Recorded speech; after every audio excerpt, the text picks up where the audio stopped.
नमस्कार दोस्तों, myself professor Balwinder Singh. I am working in Shri Baba Masnath Institute of Pharmaceutical Sciences and Research, Baba Masnath University, Astalbhor, Rohtak, Haryana. Today I will discuss with you about lifestyle diseases management series part 2, thyroid disorders. I am thankful to my son Mr. Ashish Saini for typesetting and media recording of this presentation. जैसा कि मैंने पिछली अपनी part 1 में बात की थी, lifestyle disease के ऊपर, उनकी मैनेजमेंट के ऊपर सीरीज़ के अंतर्गत आज पार्ट 2 आपके सामने है, जिसमें हम थायराइड डिसऑर्डर्स के बारे में बात करेंगे. तो थायराइड के डिसऑर्डर्स के बारे में बात करने से पहले आइए देखते हैं थायराइड ग्लैंड क्या काम करता है. बॉडी में thyroid gland T3 and T4 की सिक्रीशन करता है, उसको बनाता है. T3 है ट्राईआइडोथायरोनिन, T4 है टेट्राआइडोथायरोनिन, जिसको हम थायरोक्सिन भी कहते हैं. T3 और T4 इनकी कितना बनना चाहिए, इसको कंट्रोल करता है TSH, यानी कि थायराइड स्टिमुलेटिंग हार्मोन, जो कि हमारे ब्रेन में मौजूद हाइपोथैलेमस और पिट्यूटरी ग्लैंड उसको रिलीज करते हैं, TSH को. इसके अलावा थायराइड ग्लैंड कैल्सिटोनिन नामक हार्मोन को भी रिलीज करता है. बेसिकली थायराइड ग्लैंड हमारी बॉडी में जो आयोडीन है, जो हम खाना खाते हैं उसमें जो आयोडीन है, उसको यूज़ करते हुए T3 और T4 बनाता है, और जो कि हमारी बॉडी में यूज़ होते हैं.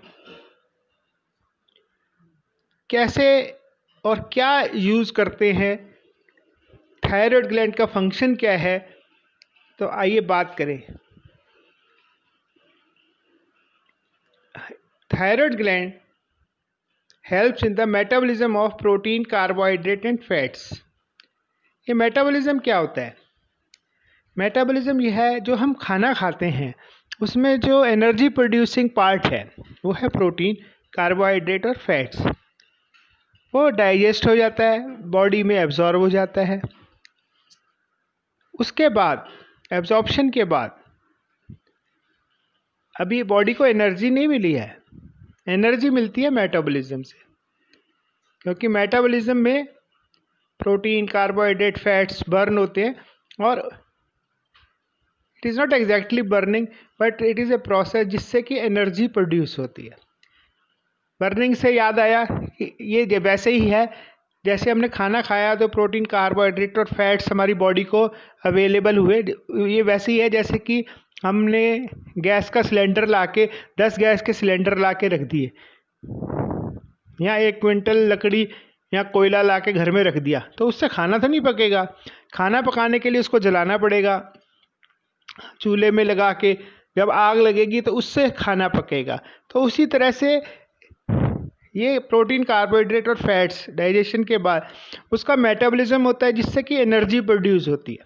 और जो एनर्जी है वो हमारी बॉडी के डिफरेंट प्रोसेसेस, सेल्स के, ऑर्गेन्स के, सिस्टम्स की डिफरेंट जो प्रोसेसेस हैं उसमें वो यूज़ होती है और हेल्प करती है ग्रोथ ऑफ बॉडी में. Thyroid gland increases BMR, that is the basal metabolic rate. जैसे गैस का चूल्हा है, उसका बर्नर है, उसके बर्नर को अगर हम तेज आंच करेंगे तो उस तरह से बॉडी में जो मेटाबॉलिज्म का रेट है उसको थायराइड ग्लैंड इंक्रीज करता है, ताकि बॉडी में प्रॉपर एनर्जी मिल सके, काम कर सकें, हम थके नहीं. हार्ट रेट को इंक्रीज करता है, किडनी के ऊपर एक्ट करता है, act as a diuretic.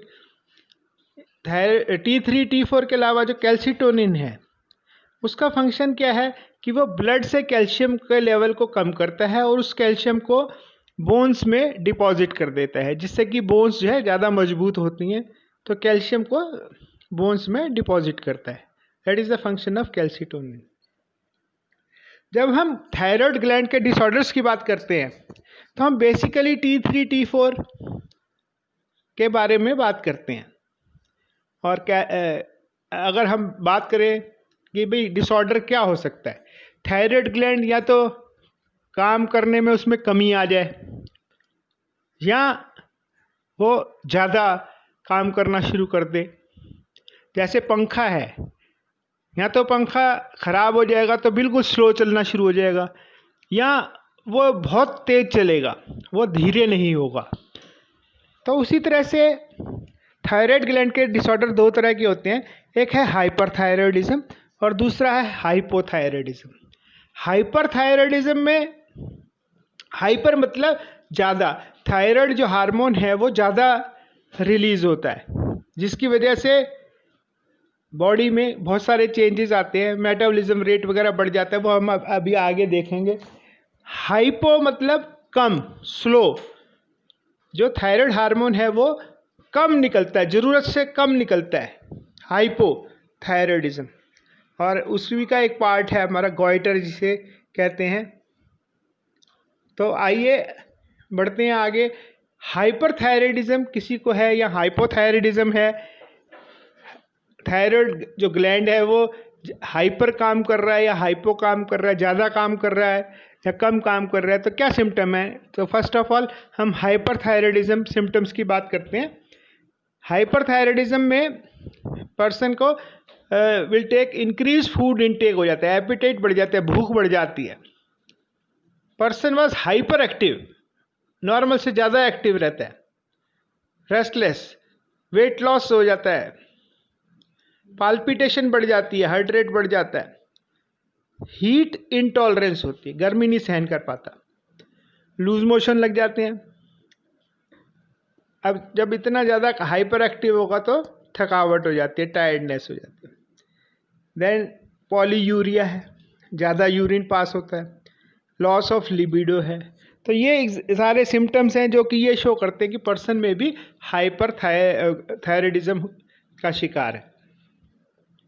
Hypothyroidism में उसका उल्टा है, पर्सन इस थका सा रहता है क्योंकि मेटाबॉलिज्म नहीं है, एनर्जी नहीं है, तो थका थका रहता है। पुअर फूड इनटेक है, भूख नहीं लगती क्योंकि खाना हजम ही नहीं हो रहा, वो जो मेटाबॉलिज्म है वो ही नहीं हो पा रहा आगे। अब जब कोई एक्टिविटी नहीं होगी ज़्यादा तो वेट गेन हो जाता है। कोल्ड इंटॉलरेंस, ठंड नहीं सहन कर पाता। गॉइटर होता है, गर्दन में जो है स्वेलिंग आ जाती है थायराइड ग्लैंड में ओवर एक्टिविटी की वजह से। ड्राई स्किन हो जाती है, पुअर मेमोरी है, हेयर लॉस है, हियरिंग लॉस है। तो ये आप हमारे जो है हाइपोथायराइडिज्म के सिम्टम हैं। अब कैसे पता चलेगा कि भाई ये तो सिम्टम्स से हो गए, लेकिन हम कंफर्म कैसे करेंगे, डायग्नोज कैसे करेंगे हाइपरथायराइडिज्म है या हाइपो है, क्या है। तो उसके लिए ब्लड टेस्ट होता है। ब्लड टेस्ट में 3 पैरामीटर चेक किए जाते हैं कि ब्लड में TSH, thyroid stimulating hormone, T3 और T4 का क्या लेवल है, ये ब्लड टेस्ट किया जाता है। अगर ब्लड में TSH नॉर्मल है, जो नॉर्मल है उसका कैसे पता चलेगा, T3 नॉर्मल है, T4 नॉर्मल है, कैसे पता चलेगा। तो उनके लेवल्स क्या हैं। जो TSH है उसका नॉर्मल लेवल है 0.4 मिली यूनिट्स पर लीटर से 50 मिली यूनिट्स पर लीटर। कई जगह जो है ये 40 अपर लिमिट 40 मिली यूनिट्स पर लीटर भी है, तो 40 to 50 जो अपर लिमिट है वो नॉर्मल मानी जाती है। अगर ये नॉर्मल से ज़्यादा की तरफ है, हाई TSH है, इसका मतलब क्या है कि देयर इज पर्सन को हाइपोथायराइडिज्म है। T4 का नॉर्मल लेवल 4.6 to 11.2 माइक्रोग्राम पर डेसीलीटर है। T3 का नॉर्मल लेवल 100 to 200 नैनोग्राम्स पर डेसीलीटर है।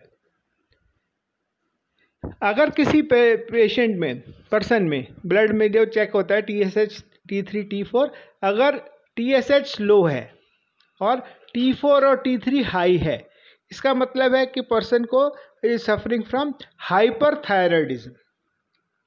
अगर TSH हाई है और T4 और T3 लो है, इसका मतलब है हाइपोथायराइडिज्म है। अगर TSH लो है और T4 भी लो है तो भी हाइपोथायराइडिज्म है। अब हाइपरथायराइडिज्म की पहले हम मैनेजमेंट की बात करते हैं कि किस तरह से इनको मैनेज करते हैं, किस तरह से इसकी ट्रीटमेंट करते हैं। अगर किसी पर्सन को हाइपरथायराइडिज्म है तो उसकी 3 तरह से ट्रीटमेंट की जाती है। पहली है, क्योंकि हाइपर एक्टिविटी है, थायराइड हार्मोन ज़्यादा रिलीज हो रहा है, तो एंटी थायराइड ड्रग्स दी जाती हैं। सेकेंड है थायराइडेक्टोमी। थर्ड है रेडियो एक्टिव आयोडीन आइसोटोप, जो है आयोडीन का 131 रेडियो आइसोटोप यूज किया जाता है। पहली ट्रीटमेंट जो है एंटी थायराइड ड्रग्स की हाइपरथायराइडिज्म में, उसमें ड्रग दी जाती है, 3 ड्रग्स दी जाती हैं। 3 में से कोई भी ड्रग दी जा सकती है। एक प्रोपाइल थायोयूरेसिल या मेथिमाजोल या कार्बिमाजोल। इसमें से जो प्रोपाइल थायोयूरेसिल है ये T4 का T3 में पेरिफेरल कन्वर्जन को भी रोकता है। ये एडवांटेज है प्रोपाइल थायोयूरेसिल में। ये तो पहली लाइन ऑफ ट्रीटमेंट हो गई एंटी थायराइड। अगर मान लो किसी कारण से कैंसरियस ग्रोथ है या डॉक्टर्स रिकमेंड करते हैं भाई सर्जिकली रिमूव किया जाए पार्ट ऑफ थायराइड ग्लैंड, या पूरा ही थायराइड ग्लैंड पूरा रिमूव करने की जरूरत पड़ती है, तो सर्जरी के लिए उसको हम कहते हैं थायराइडेक्टोमी। लेकिन सर्जरी से पहले, दैट इज प्री थायराइडेक्टोमी से पहले, मतलब सर्जरी से पहले कुछ दवाइयाँ दी जाती हैं पेशेंट को। एंटी थायराइड ड्रग्स दी जाती हैं, बीटा ब्लॉकर्स दिए जाते हैं, साथ में आयोडाइड दिया जाता है, ताकि जो थायराइड ग्लैंड है उसमें वेस्कुलरिटी रिड्यूस हो जाए, जो ब्लड सर्कुलेशन है वो कम हो जाए। इसके अलावा पेशेंट का जो पल्स रेट है वो भी 80 बीट्स पर मिनट से कम लेके आया जाता है। उसके बाद उसकी सर्जरी की जाती है। थर्ड ऑप्शन है अपनी हाइपरथायराइडिज्म मैनेजमेंट की रेडियो एक्टिव आयोडीन। तो रेडियो एक्टिव आयोडीन जो है 131 आइसोटोप जो है आयोडीन का, उसकी थेरेपी दी जाती है, बहुत ही इफेक्टिव रहती है। और लेकिन ये कॉन्ट्राइंडिकेटेड है, कोई लेडी अगर प्रेग्नेंट है या यंग पेशेंट्स में इसको अवॉइड किया जाता है। अब हम बात करते हैं हाइपोथायराइडिज्म। इसमें थायराइड हार्मोन जो है वो कम है, बॉडी में डेफिशिएंसी है, तो एक्सटर्नली उसको रिप्लेस किया जाता है विद थायरोक्सिन। पेशेंट को स्टार्ट किया जाता है 50 माइक्रोग्राम टैबलेट जो है पर डे के हिसाब से 3 हफ्ते दी जाती है। उसके बाद उसको डॉक्टर बढ़ा सकते हैं, 3 हफ्ते के बाद 100 माइक्रोग्राम कर सकते हैं per day for next 3 weeks, और फाइनली जो है 150 माइक्रोग्राम पर डे तक ले जा सकते हैं अगर ज़रूरत पड़ती है तो। नहीं तो डॉक्टर के हिसाब से 50, कुछ पेशेंट 50 पे ही रिस्पॉन्ड कर देते हैं, कुछ पेशेंट 75 पे करते हैं, कुछ 100 पे करते हैं, कुछ 150 पे करते हैं। तो depending on patient to patient doctor will decide कि भाई कितना जो है थायरोक्सिन की डोज देनी है पर डे। 1 डे डोसेज होती है, हर रोज़ खाली पेट सुबह 1 टैबलेट दी जाती है। तो ये सारा था थायराइड डिसऑर्डर्स की मैनेजमेंट के ऊपर। So that's all about lifestyle disease management series के पार्ट 2 थायराइड डिसऑर्डर्स के बारे में। मुझे विश्वास है कि आप सबको मोस्ट ऑफ द क्वेरीज जो है वो का आंसर मिल गया होगा। फिर भी कुछ आप पूछना चाहते हैं तो मेरा मोबाइल नंबर और ईमेल आईडी है, आप मेरे से कांटेक्ट कर सकते हैं। In the end I am thankful to my son mister Ashish Saini for type setting and media recording of this presentation. और एंड में मैं फिर से आपसे रिक्वेस्ट करूँगा, अगर आपको ये अच्छी लगी हो प्रेजेंटेशन तो मेरे YouTube चैनल को ज़रूर सब्सक्राइब कीजिए। जिन्होंने ऑलरेडी सब्सक्राइब किया है उनका बहुत बहुत धन्यवाद, और YouTube चैनल को जिन्होंने सब्सक्राइब नहीं किया है वो ज़रूर सब्सक्राइब कीजिए, और साथ में जो बेल का आइकॉन है उसको प्रेस कीजिए ताकि मेरे नया वीडियो आप तक जल्द से जल्द पहुंच सके। Thank you very much, good day, best of luck.